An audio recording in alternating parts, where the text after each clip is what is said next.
Hey friends, my name is Antoinette Chanel and welcome back to my channel. As promised, I will be reviewing With Love, Meghan, the new Netflix series that premiered this month from Meghan Sussex, Mountbatten Windsor, Markle, Montecito. Friends, I do plan on breaking down the episodes. I'm gonna do them in pairs of two, so the first breakdown that I do will be covering episodes 1 and 2. But before I get to that, I just want to provide some general observations as well as commentary on this series. I'm almost finished with watching it. I think it's like 6 episodes or 8 episodes. I have 2 more episodes to go, but I'm not gonna lie, this series is very boring. I find it very difficult to relate to. It's not enjoyable watching for me. The only thing I really look forward to when I watch it is that my husband watches it with me and we get to make funny commentary back and forth to each other. But other than that, it's not really doing anything for me. That being said, the first commentary note that I made about this show is that I find that it's a show that contradicts itself constantly.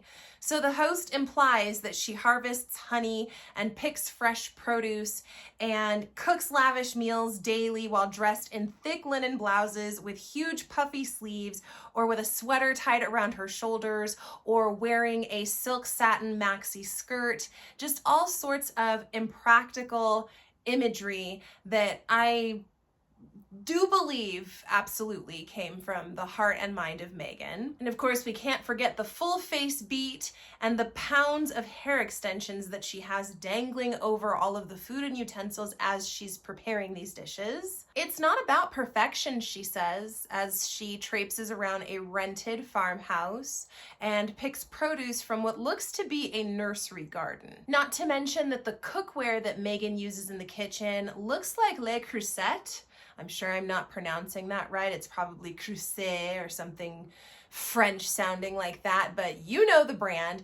And while it probably sounds like I'm just sitting here being a hater because, oh, look at her life, she can't afford these things, so that's why she's mad at Meghan.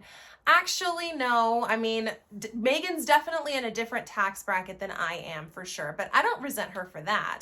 It's not the fact that she has money that is unnerving to me. What's unnerving to me is that she keeps trying to market herself as this relatable, down-to-earth person, and those two elements just compete with each other. They don't mesh. That's why I say that this is a show that just completely contradicts itself because, again, not about perfection, but every single scene looks like it was curated with meticulous detail to make it look as perfect as possible. It's not playing as genuinely as I think Meghan was thinking it would, or as the Netflix crew was hoping that it would, since they were the ones working on this dribble. And I will say it is a flawless looking show. The setting itself is gorgeous. This farmhouse that she's using, very beautiful. It's very white and bright. And also the outdoor settings that she shows where she and her friends are playing mahjong, I believe it was, and she also sits out and has drinks with her friends by the pool and looks at a mountain range. It's all very picturesque and gorgeous. But for a viewer like me, that just kind of makes me beg the question of, okay, so if it's not about perfection, then what is it about? At one point, Meghan claims to make fruit rainbows at home every morning for breakfast for her kids. And she sort of suggests that that's something that's very accessible and easy for people to do, which to me is astonishing because I have 2 kids of my own and that just seems like a giant chore. Waking up early enough so that I can cut up all of those fruits and arrange them into a rainbow for my kids who have just gotten up at 7 o'clock in the morning. And this, along with a few other examples, are just ways that I know that this show is not for me. I know that I'm not part of the target audience that this show is intended for, but I can still watch, especially because later on, as Meghan is teaching us about making flower arrangements, she says that you should use a solid vase or vessel and not a clear glass one because who has the time to change the water in a vase? And if the vase isn't clear, then no one will see if you have dirty water in there. Meghan If you don't have time to change plant water, then how is it that you have time to make fruit rainbows every morning for your kids? I personally would rather water plants than cut fruit. So if you could give me a hack for how the fruit rainbow gets put together quickly, easily, and effortlessly without generating a bunch of food waste, then that would be very helpful, because watering the plants is not a big deal for me. This also negates her philosophy of, if you can do it in 5 minutes, then just do it immediately, that she touted very early on in her relationship with Harry in some of her earliest interviews and commentary that she used to give. So the format of this show is that Meghan spends some time talking to the audience and teaching about just a little quick recipe, something fun that she enjoys. She has different themes for different episodes. So in one episode, she and Mindy Kaling are focusing on kids' treats for parties. In another episode, she has friends coming over, and so she's going to make a taco bar with a local chef who specializes in taco food. I really was trying to say street tacos and street food. That was really more the term that I was going for, but taco food is what came out. Her guests are okay. Most of them I had never seen or heard of before. So she has her friend Daniel, the makeup artist, then Mindy Kaling, Roy Choi, who is the LA street chef, Delfina Figueroas, which is Nacho Figueroas' wife, which she seemed to have a really interesting and compelling story, but it seemed like Meghan's banter was getting in the way of it. I wanted to learn more about Delfina as I was watching her, but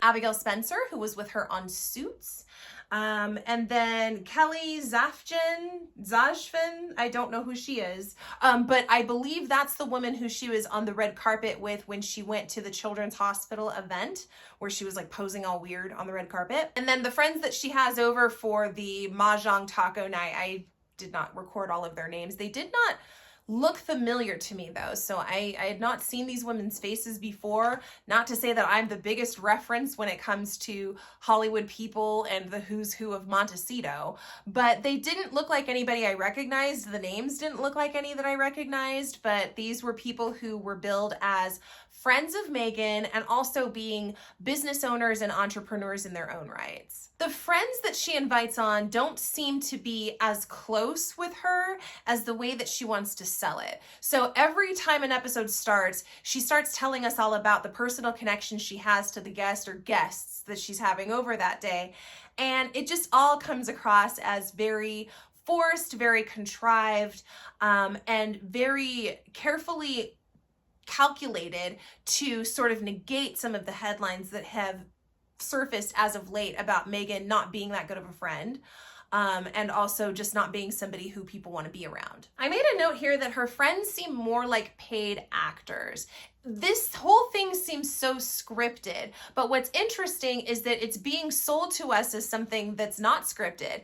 If this is supposed to be with Love Meghan, I mean, love is a genuine emotion that is supposed to be an authentic thing that we share with people. That to me says unscripted, we're just going to let the magic happen. This show is not coming across as letting magic happen. It's coming across as let's hit as many bullet points on this list as we can so that we can do some damage control, some rebranding, reshaping of images in the public. It seems like some of the people who were guests on this show are getting career boosts from this, which I think is wonderful. I think that if you appeared here and you have expertise, then you absolutely should experience a career boost for the visibility that you got from this show. Although the visibility that you got is debatable. But there's a beekeeping expert in the first episode. He has some gems of knowledge that he drops. I mentioned Chef Roy Choi. I did not catch the name of the taco chef who comes over. I really do hope that their careers last even longer after having appeared on this show. But these people don't come across as lifelong friends of Meghan or even people who had an instant connection with Meghan. Most of the interactions that I saw on screen seemed very choppy, edited, and forced. I also didn't care for, and I don't ever care for, this black card that Meghan seems to always want to play. And with this show specifically, I felt like her music choices, who she invited to be guests on this show, and how she'll talk about her upbringing only to contradict herself later, which I hate. All of these things seem like they're very carefully orchestrated to remind the audience that she has a mixed racial background, that she has a black parent, and that she has been a victim of cruel racism. I mean, if there's anything that she does subtly, it's the references to her black heritage, in my opinion. And I just don't like it. I feel like if that's what you're really living in, then you wouldn't have to do that. We would just be able to see the evidence of your heritage in, you know, the choices that you make in how you dress, the foods that you like to eat, the places you like to visit, you know, the charities that you support, the initiatives that you found. You know, I feel like there's better ways for that to come through than to just put on a couple of Motown hits as background music while you chop some onions, or, you know, making reference to songs like Da Dip. That was so random. But the overall issue that I take with this especially is that Meghan chooses to use her blackness as a costume. She uses it as a vibe that she, you know, throws on for the occasion, but it's not something that she's actually living. And in this show, it seems like this once again is popping up as she's mentioning Beyonce and Beyonce songs. Beyonce isn't your friend, so just stop, okay? I think that if she wanted to appear with you, if she wanted to be publicly linked with you, Beyonce knows how to make that happen, and she hasn't done that, so. And can we really stop with this whole Meghan fought racism thing? I know that she's been awarded for this, which is a travesty. It's very sad that she and Harry are on record as somehow being crusaders against injustice and racism and fighting for the little guy. But I really need that association for them to stop. Meghan is the opposite of this persona that she and her PR team try desperately to sell us, of her being this saintly person who is just so loving and everybody just bullies her and is mean to her.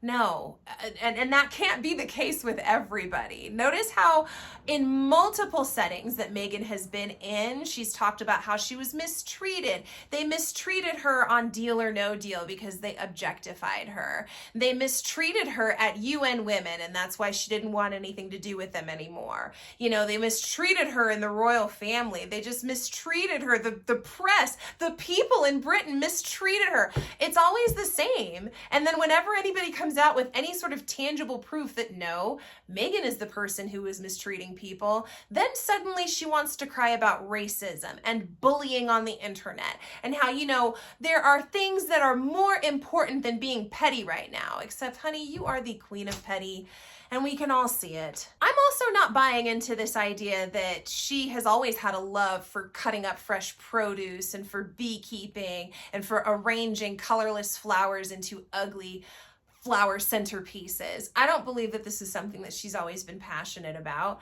I believe that this was something that she conjured up as a way to once again send a passive-aggressive message to the royal family. And so in that way, I agree with the likes of Whitney Cummings and other commentators who have suggested the same thing. When she talks about how she takes care of her guests when they come over and what she does just to make sure that they have a nice time and that they're comfortable and that everyone feels welcomed and that people just really love coming over to her place and they associate her with a cozy time, that is all just passive-aggressive digs at how unwelcome the royal family made her feel, how they didn't roll out the red carpet for her, how they didn't put enough pretzels into plastic bags with cute labels on them for her. It reminds me a lot of when someone leaves a job, but then they also go out of their way, like tripping over themselves to make sure that their former coworkers, former bosses, all know just how great they are, how much better things are at their new place.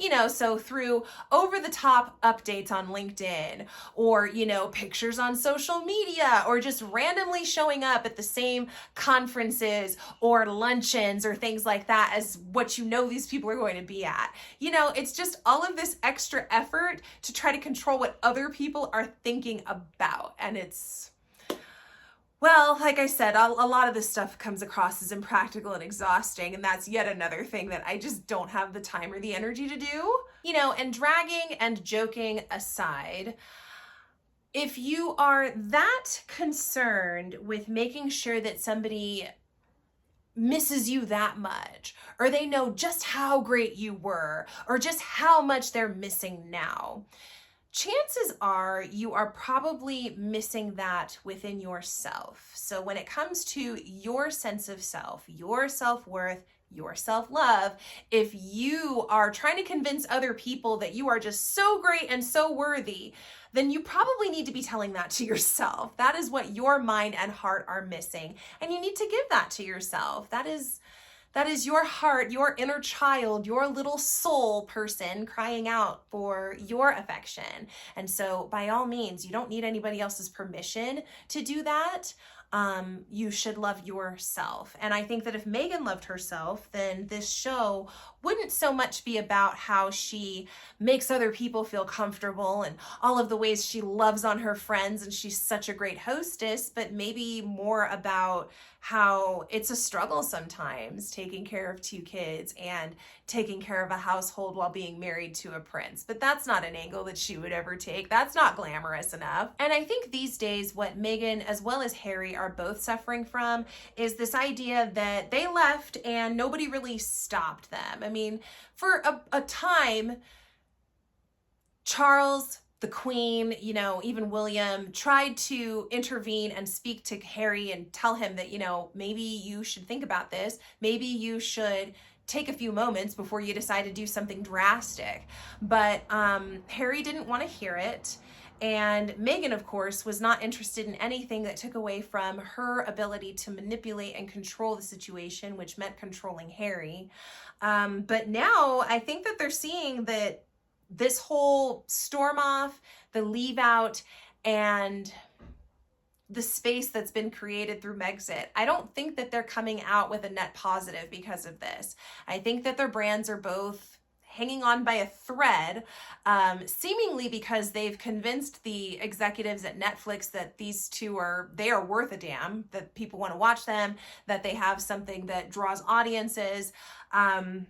But overall, I think that it's really starting to set in for Harry and Meghan now that not only have we removed ourselves, but it's probably not going to be likely for us to return. And the fact that nobody stopped you puts you in your feelings because you are convinced that you are the answer to everyone's problems, that you are the way forward, and that you know what is best to do. You are convinced of this within yourself, and you will not listen to any other reasoning whatsoever.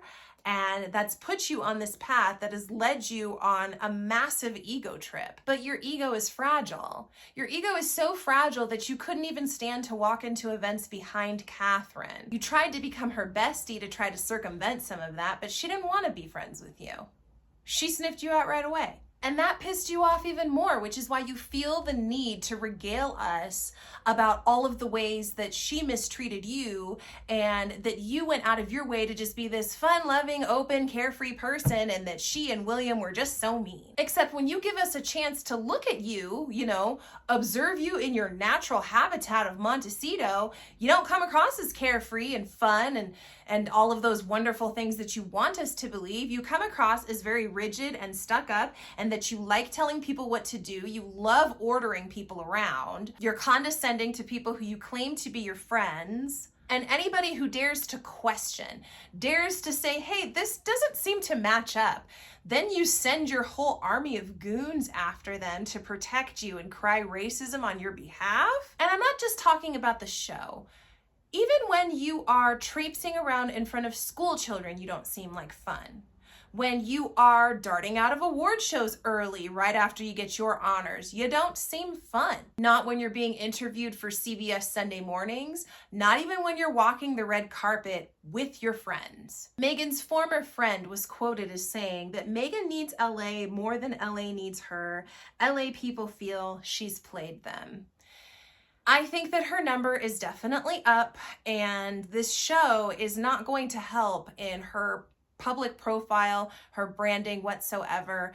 This is just a lot of extra drivel that looks like it was put together to satisfy a contract. Okay, friends, I'll be back with episode breakdowns very, very soon. I'll be doing them 2 a piece because I don't want to drag this thing out too long.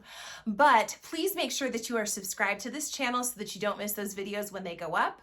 If you'd like to keep in touch with me on Instagram, you can follow me at the handle that's on your screen right there. If you liked this video, please do give it a thumbs up. That helps me in the algorithm. If you want to, you can leave a comment down below. That also helps me. If you can't think of anything to put, a flower is always nice because springtime is happening and I'm so happy. Thank you so much for being here. I'll be talking to you again soon. Take care.